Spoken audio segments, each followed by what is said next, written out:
Degmada Galchano ay ku sugan yihiin in ka badan 6,000 oo qoys ka soo doolay gobolada deegaanka ayaa la gaarsiiyay raashinka gurmadka abaaraha wejiga labaad iyagoo wejigii koowaad ee raashinka la gaarsiiyay laba qabalay hore wejigan labaad ee la soo gaarsiiyay ayaa la gaarsiiyay 400 oo qoys maamulka degmada Galchano ayaa sheegay in xoog saareen si looga sameeyo bixin lahaa bulshada dolka ah biyo la'aan baahsan ay ka cabanayaan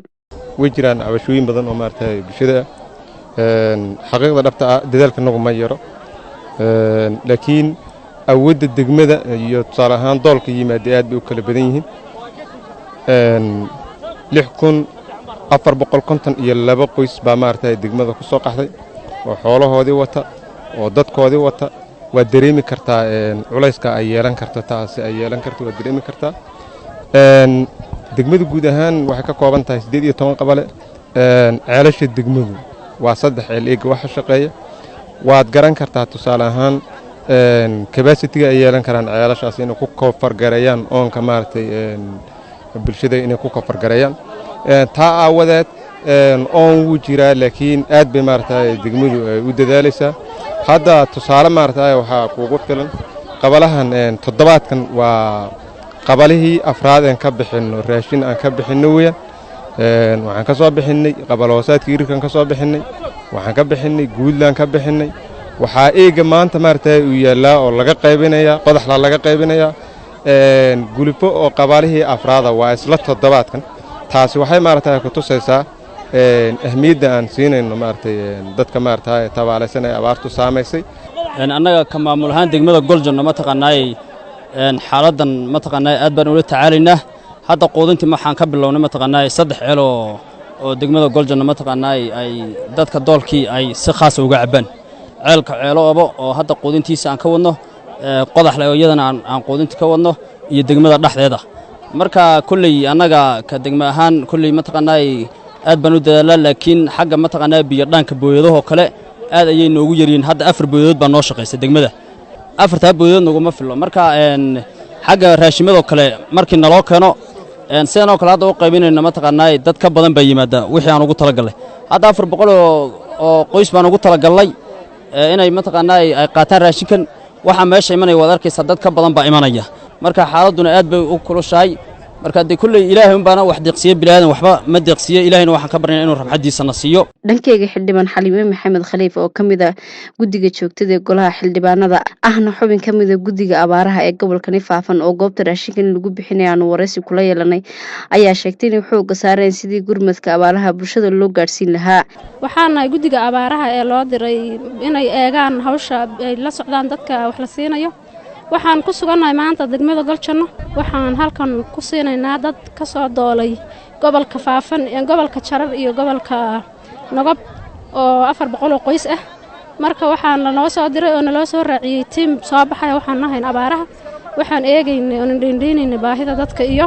macnihii waxa la gaarsiiyay inuu si sax ah u wada gaaray booyaduhu way u dhaamiyaan degmada booyadaha jooga laakiin maadaama degmadu ballaaran tahay waxa dhacda xilli ay ka yar maqan tahay inay bulshadu cabasho ka keento laakiin sidii saxda ah ay raashimada iyo biyuhu u gaadhaan hadda waxaa jira 3 degmo oo biyo dhaanka loogu soo daray gobolka Faafan kuma jirto degmadani iyada biyo dhaankeeda wadata lacag loo soo daayay baa jiro oo xukuumaddu soo deysay marka xukuumaddu waxay ku hawlan tahay sidii ay baahida uga jawaab celin lahayd dadka doolka ah marka muhiimadda waxaan siinaynaa dadka doolka ah ee barakacayaasha baradoodii ka soo baxay dhankooda bulshada doolka ee la soo gaarsiiyay raashinkani ayaan wareysi la yeelanay waxaan ka imid dhagax madow ma dadkii soo doolay baan nahay waxaan leeyahay maxay heeday waana la siiyay alxamdulillaah maanta dawladdu aad bay u mahadsan tahay raashin badan bay noogu deeqday ka bacdi dawladdu waanu mahadnaqaynaa intaa kadib waxaan leenahay biyo la'aan baa noogu daran biyo waxa wixii ay nagiyaduna ay naga heli karto anoogu soo darto bariis iyo sonkor waana la siiyay wax kastaanba waan u baahna dad doolo oo mano wallaahi haf soo maray baan ilaahay inuu naga jabiyo yaana la baryeena waxaan la siiyay dawladda ilaahay na siisay in la siiyay waan ku xamdeynaa dawladdu waxna ku codsan lahayn biyo aan bay naftu nooga baxaysaa meel fogna waan ka nimidnay soo ma garanaysid biyaha iyo raashinka wax kastaanba dad doolo wallaahi soo jabay oo qaxay baan nahay waan u wada baahannahay ewanaka degmada dhagax madow baan nahay marka abaartu ilaa kal hor weyn haysay waxaanu ka soo guuray ceel weyne degmada Garbo saag baan soo maray dhagax madow baan soo maray halkanaa nimid markaa xoolihii way naga dayacan yihiin markaa lodii way naga fadhfadhidaa eegga geedkan korkiisa intii eegga raashinka la qaadanaya qaar baan kikiciyey oo fadhfadhiya halkanaa dameeraha biyaha ugaga dhaaminaa oo dameerahaasi dameero eegga aannu dad barinaba ahayn awrtii dhexday nagaga soo la'atay marka baahidu aad bay noogu ballaadhan tahay ilaahay baa baahida wax bixiya baahidu aad bay noogu badan tahay goobtan aanu ku sugannahay waa tuulada jaamuqa ka tirsan degmada mooyaale ee gobolka daawa waxaana waqti xaadirkan raashinka noocyadiisa kala duwan loo qaybiyey 600 oo qoys kuwaas oo laga soo kala xulay barakacayaasha ku dhaqan tuulooyinka hoos yimaada degmada mooyaale ee gobolka daawa ee barakaca ah haddaba raashinka noocyadiisa kala duwan ayaa waxaa bixisay hay'adda badbaadada carruurta ee afka qalaad loo yaqaan Save the Children ayaa u qaybisay raashinka noocyadiisa kala duwan kuwaas oo isugu jira bariis saliid iyo misir haddaba barakacayaasha raashinka loo qaybiyey oo warbaahinta deegaanka Soomaalida SRTV u warramay ayaa sheegay in ay aad ugu faraxsan yihiin isla markaasina la siiyey xilli ay u baahnaayeen waxaana xukuumadda deegaanka Soomaalida iyo daaqbixiyaashaba ka codsadeen in gargaar degdeg ah lala soo gaaro maadaama ay barakacayaashu ay xaalado kala duwan la soo darsiyaan isla markaasina waqti xaadirkan waqti adag lagu jiro oo ay abaartu marka ka dambeysay sii toriso maanta waxaana la siiyey bariis iyo digir iyo saliid waxaan ka nimaanay beled amiin meesha la yidhahdo barakaca qaxootigaan ka mid ahay marka waxaa i siiyey Save the Children aad iyo aad baan ugu faraxsannahay ilaa baan ahay raashinkan hadda maanta raashin waan helnay caafimaadna waan rabnaa marka aad iyo aad baan mahad idin celinaynaa waana gargaarteen waxaan u baahannahay guri hadda waana gaaray waxaan u baahannahay guri ma qabno guri teendhooyinka dhaway naga jira gogoceen qooti soo barakacanahay dawladda sharafta leh in gargaarka na gargaartun baan rabnaa guri aan nolol dhiso guri aan ka baahannahay dhinaca kale madaxa xafiiska maaraynta khatarta iyo masiibooyinka degmada mooyaale ee gobolka daawo mudane Axmed Ibrahim oo warbaahinta deegaanka Soomaalida SRTV halkaas kula hadlay ayaa sheegay in hay'adda badbaadada carruurta ee afka qalaad loo yaqaan Save the Children ay deeq raashin gaarsiisay 600 oo qoys oo ka mid ah barakacayaasha ku dhaqan tuulooyinka Balad Amiin Qudhac Dheer iyo Burgaab waxaana hadaladiisii ka mid ah halkan maaragtay raashinkii gurmadka abaara oo maaragtay shacabka tabaalaysan looga deeqay hay'adda Save the Children ay ku deeqday qoysaska oo raashinka looga deeqay waa 600 qoys ala qoysku uu halayaa hal kiish oo bariis ah sadalaha oo aag oo saliid ah iyo 5 kiilo oo digir ah markan ay shacabkan looga deeqay 600 qoys waa maaragtay barakayaasha ka soo barakay gobolka daawa saddex goobood ay ku kala sugan yihiin goobta Beledul Amiin goobta la yiraahdo kalena waa Burgaab marka raashinka lagu deegay hay'addu ku deegday ama dadka tabaalaysan oo lagu deegay waa antaas aad bay u mahadsan yihiin ayagan maaragtay shacabka ku deegan mahad ballaaran baan u celinaya dadka maaragtay oo walaalaha oo maaragtay gobolka ku sugan gobolka daawa ama maaragtay guud ahaan caalamka ku sugan dadkan maaragtay abaarka tabaalaysay oo dhibaato u geysatay inay soo caawiyaan bayaan u soo jeedinaya ugu dambeyn hay'adda badbaadada carruurta ee Save the Children oo ka howlgasho guud ahaanba degmooyinka gobolka daawo ku kooban yahay ayaa waxa u qorshaysan waqtiyada nagu soo aadan in raashinka noocyadiisa kala duwan ay gaarsiin doonto degmooyinka Mubaarak Qadaaduma iyo Hudhad isla markaasina loogu talagalay 1900 oo qoys oo ku dhaqan degmooyinkaasi Bashiir Cabbaas Cali warbaahinta deegaanka Soomaalida SRTV tuulada Jaamuq degmada mooyaale ee gobolka daawa shacabka tuulada Bulle ee degmada Inay Galbeed ee gobolka Afdheer ayaa sheegay in ay aad ugu faraxsan yihiin ceelkan oo halbowlo u ah noloshooda dayactirka loogu sameeyay isla mar ahaantaana xukuumadda dawladda deegaanka Soomaalidu ay si dhaqso ah codsigoodii uga soo jawaab celisay qabalaha buula ceel riigoo ku yaala weeye wuu naga kharaabay dawladdanadii heer deegaan iyo heer gobol iyo heer kalal ayaa noo soo gurmaday waanu mahad celinaynaa annagoo rafaadsan ayay dawladdanadii noo gurmatay waanu mahad celinaynaa way noo hagaajiyeen baahi badan baanu qabnay alxamdulilaahi rabbil caalamiin soolar bay noogu bedeleen soolarkii waa kan aanu hoos taagannahay maasha allah alxamdulilaahi rabbil caalamiin baan leenahay degmada Imey galbeed baan ka tirsannahay marka waxaan ku dhaqnayn hadda ka hor hadii la riigii aan ku dhaqnayn oo qowluhu u lahaa baa naga jabay degdegaana soo gaaray waa la noo hagaajiyay haddaba ceelkan oo muddo kooban shaqadiisu taagnayd ahaana mid ku shaqayn jiray markii hore matoorka maalin walbana isticmaali jiray 50 litir oo shidaal ah ayaa hadda shaqadiisa loo bedelay nooca cadceedda ama waxa loo yaqaan solar system-ka waxaana kormeer ku tagay ceelkan gudoomiye ku-xigeenka gobolka Afdheer mudane Maxamed Shubow Maxamed oo ku weheliyaan kormeerkaasi maamulka degmada Imey galbeed si ay u soo ogaadaan baahiyaha shacabku ay qabaan iyo sida habsamida leh ee xafiiska biyaha ee dawladda deegaanka Soomaalidu u soo gabagabeeyay shaqadaasi waxaana warbixin kooban naga siiyay shaqada ceelkan gudoomiyaha degmada Imey galbeed mudane Cabdi Axmed Xaaji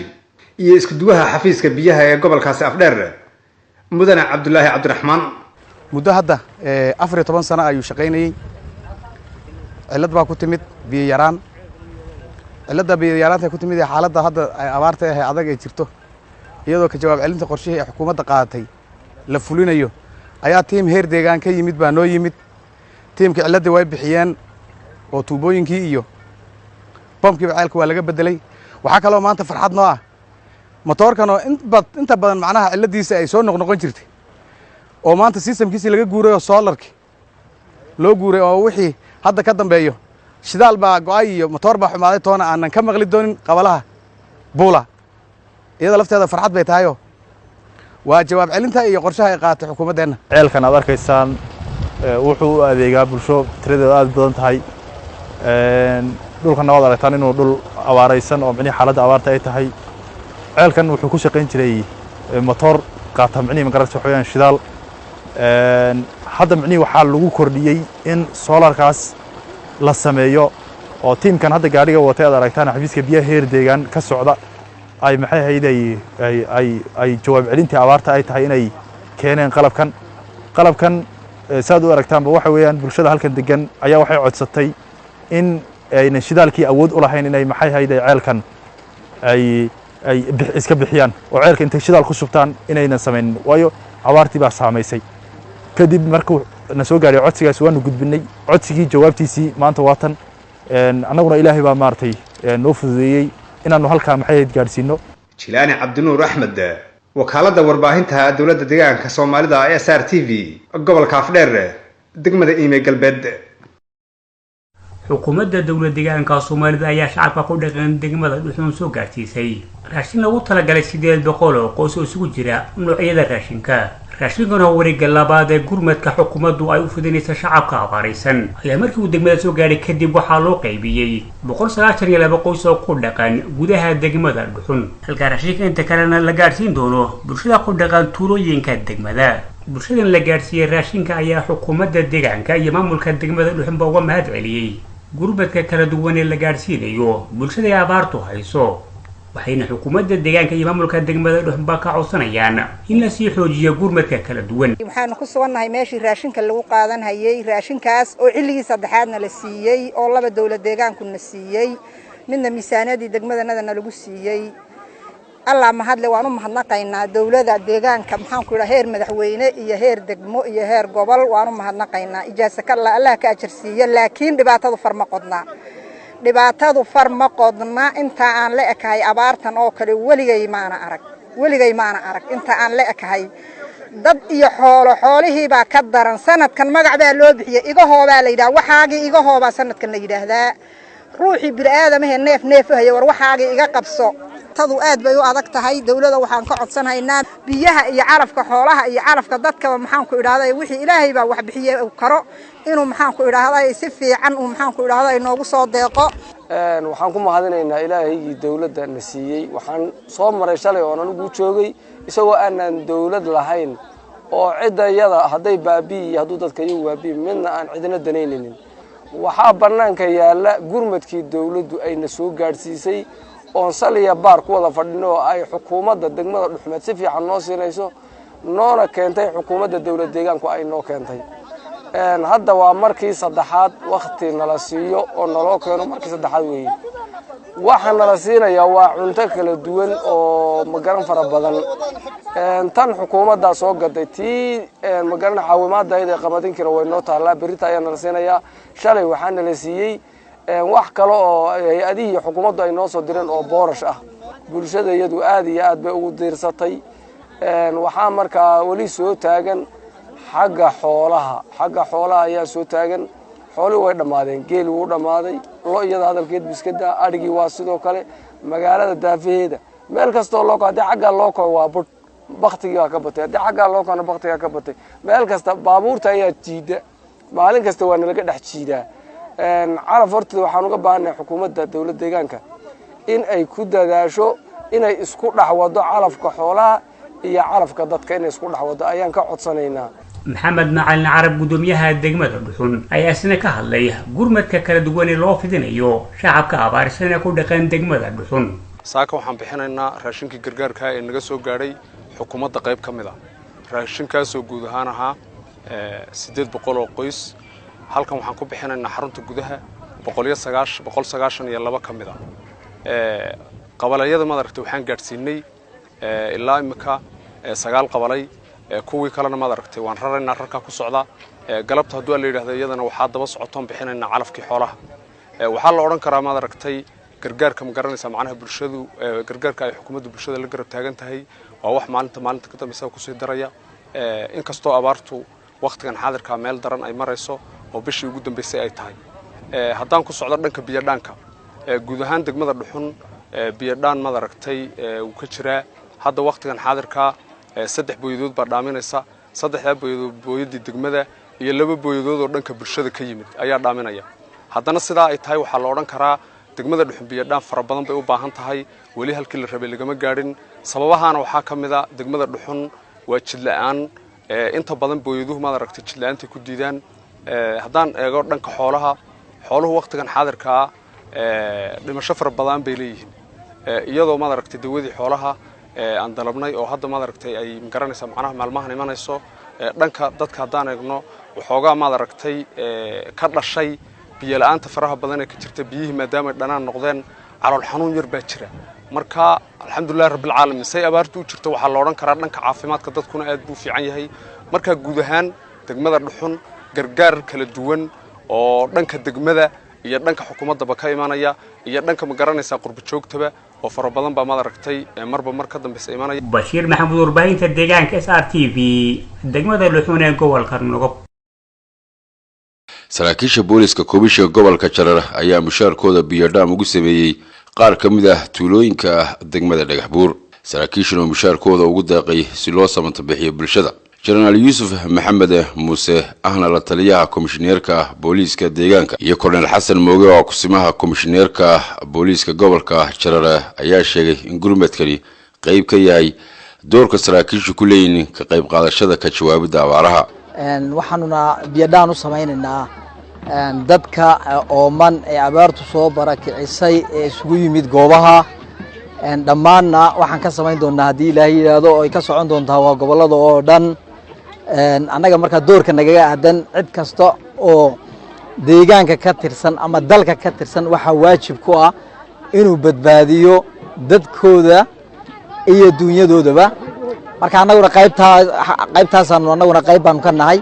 ciidanka booliska dowlad deegaanka Soomaalida ayaa wuxuu jiray mushaarkoodii wuxuuna ugu talagalay biyo dhaamis inuu u sameeyo shacabka dowlad deegaanka Soomaalida goobaha ugu dardaran marka hadda anigoo kale waxaan maanta u soo baxay gobolka Jarar goobaha ugu dardaran inaan biyo dhaan ka sameeyno isla markaana toddobaadkan socon doona oo managementiga heer gobol ee boolisku ay hawshan wadi doonaan goboladii kale oo kalena ay sidaas kale saraakiishu ay ugu baxday marka cid kasta oo muwaadin ah oo wax kari kara ayaa waxa muhiim ah in qof waliba waxa uu kari karo uu ku caawiyo shacabka tabaalaysan ee idinku aynu xukunno ama aynu u nahay ganacsadayaasha ama aynu mas'uuliyiinta u nahay ama aynu u nahay macnaha ehelka aynu u nahay ayaa laynooga baahan yahay marka qaybtii annaga nagaga aadanayd waan bilownay waan wadi doonaa haddii ilaahay yidhaahdo ka boolis commission ahaan wayna socon doontaa haddii ilaahay yidhaahdo maanta waxaan halkan ka bilownay biyo dhaamin saan ugu qayb qaadanno abaarta ka jirto deegaanka gaar ahaan gobolka Jarar ayaan maanta biyo dhaamin aan u bilownay anigoo ka qayb qaadanayno abaarta deegaanka ku dhacday gaar ahaan qarashka mishaarkanaga aan iska jarnay oona ka jarnay guud ahaan laga jaray booliska dawladda deegaanka ayaan maanta soo gaarsiinay biyo dhaamin laba qabale labadaas oo qabale oo ka kooban hadda tan aan taaganahay meesha la yiraahdo Dhogorjiir iyo qabalada anteenka ayaan biyo dhaaminta ka bilownay antana kuma ekay wayna sii socon doontaa marka shacabkii biyihii dhaaminayay waa kuwan aad u jeedaan aan u shubayno booyadii oo taagan saraakiishii booliska iyo booliskaba oo biyo dhaamintii oo ka qayb qaadanayo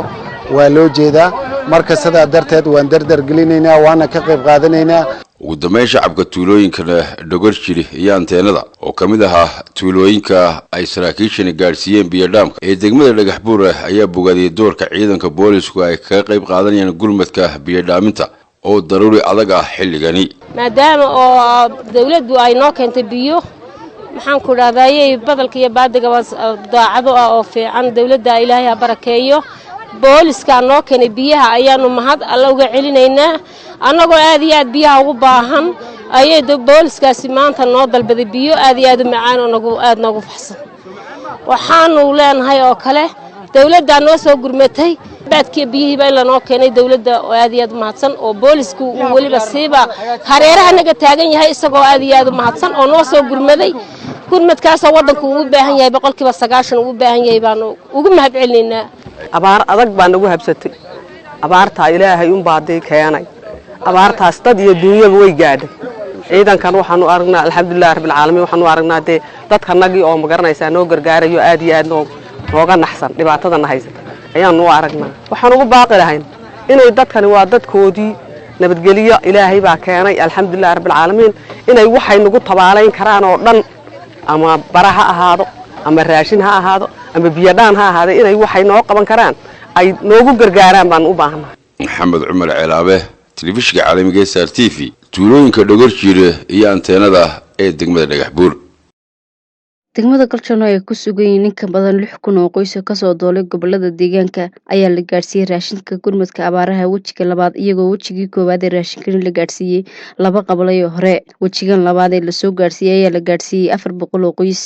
maamulka degmada Galchano ayaa sheegay in xoog saareen si looga samatibixin lahaa bulshada dolka ah biyo la'aan baahsan ay ka cabanayaan way jiraan cabashooyin badan oo maartay bulshada xaqiiqda dhabta ah dadaalka nagu ma yaro laakiin awoodda degmada iyo tusaale ahaan doolka yimaada aad bay u kala badan yihiin 6,452 qoys baa maartay degmada ku soo qaxday oo xoolahoodii wata oo dadkoodii wata waa dareemi kartaa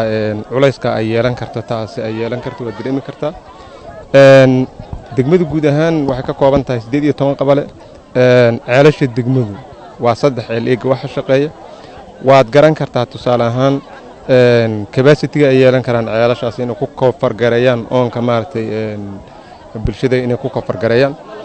taa aawadeed oon wuu jiraa laakiin aad bay maartay degmadu ay u dadaalaysaa hadda tusaale maartay waxa kuugu filan qabalahan toddobaadkan waa qabalihii afraad aan ka bixino raashin aan ka bixino weeyaan waxaan ka soo bixinay qabaloosaadkii irkan ka soo bixinay waxaan ka bixinay guudland ka bixinay waxaa eega maanta maartay uu yaalaa oo laga qaybinaya qodaxla laga qaybinaya gulifo oo qabalihii afraada waa isla toddobaadkan taasi waxay maartay ku tusaysaa ahmiyadda aan siinayno maartay dadka maartay tabaalaysan ay abaartu saameysay annaga ka maamul ahaan degmada Galchano ma taqaanay xaaladan ma taqaanay aad baan ula tacaalaynaa hadda qoodintii waxaan ka bilownay ma taqaanay 3 ceel oo degmada Galchano ma taqaanay ay dadka doolkii ay si khaas uga cabaan ceelka ceeloobo oo hadda qoodintiisa aan ka wadno qodaxle oo iyadana aan qoodintii ka wadno iyo degmada dhaxdeeda marka kulli annaga ka degma ahaan kulli ma taqaanay aad baan u dadaalaa laakiin xagga ma taqaanay biyo dhaanka booyadaha kale aad ayay noogu yaryihiin hadda 4 booyadood baa noo shaqaysa degmada 4 booyadood naguma fillo marka xagga raashimadoo kale markii naloo keeno sidoo kale hadda u qaybinayna mataqaanaa dad ka badan baa yimaada wixii aan ugu talagalay hadda 400 oo qoys baan ugu talagalay inay mataqaanaa ay qaataan raashinkan waxa meesha imanay wada arkaysa dad ka badan baa imanaya marka xaaladuna aad bay u kulushahay marka hadii kulli ilaahay un baana wax deeqsiye bilaadan waxba ma deeqsiye ilaahayna waxaan ka barnaa inuu raxmadiisa na siiyo dhankeyga xildhibaan Xaliime Maxamed Khaliif oo kamid ah guddiga joogtada ee golaha xildhibaanada ahna xubin kamid ah guddiga abaaraha ee gobolka Faafan oo goobta raashinkan lagu bixinayo wareysi kula yeelanay ayaa sheegtay in xooga saareen sidii gurmadka abaaraha bulshada loo gaarsiin lahaa waxaana guddiga abaaraha ee loo diray inay eegaan hawsha ay la socdaan dadka wax la siinayo waxaan ku sugannahay maanta degmada Galjanno waxaan halkan ku siinaynaa dad ka soo doolay gobolka Faafan ee gobolka Jarar iyo gobolka Nagab oo 400 qoys ah marka waxaan noo soo diray oo naloo soo raaciyay team soo baxay waxaan nahayn abaaraha waxaan eegaynay oo dhindhiinaynay baahida dadka iyo macnihii waxa la gaarsiiyay inuu si sax ah u wada gaaray booyaduhu way u dhaamiyaan degmada booyadaha jooga laakiin maadaama degmadu ballaaran tahay waxa dhacday xilli ay ka yar maqan tahay inay bulshadu cabasho ka keento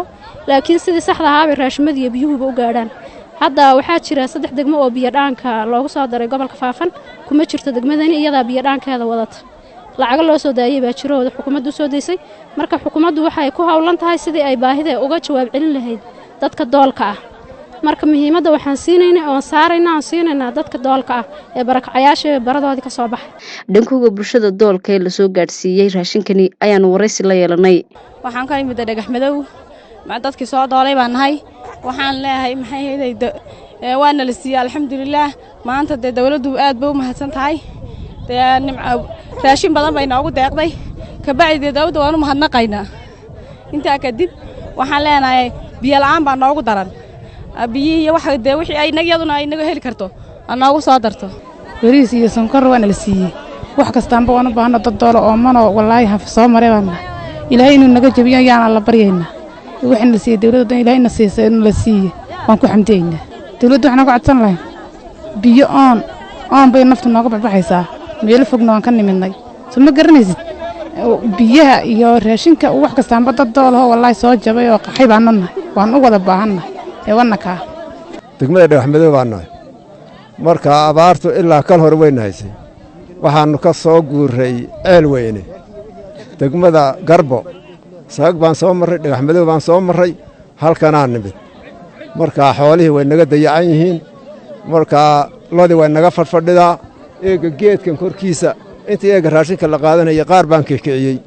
oo fadhiya halkana dameeraha biyaha uga dhaaminaa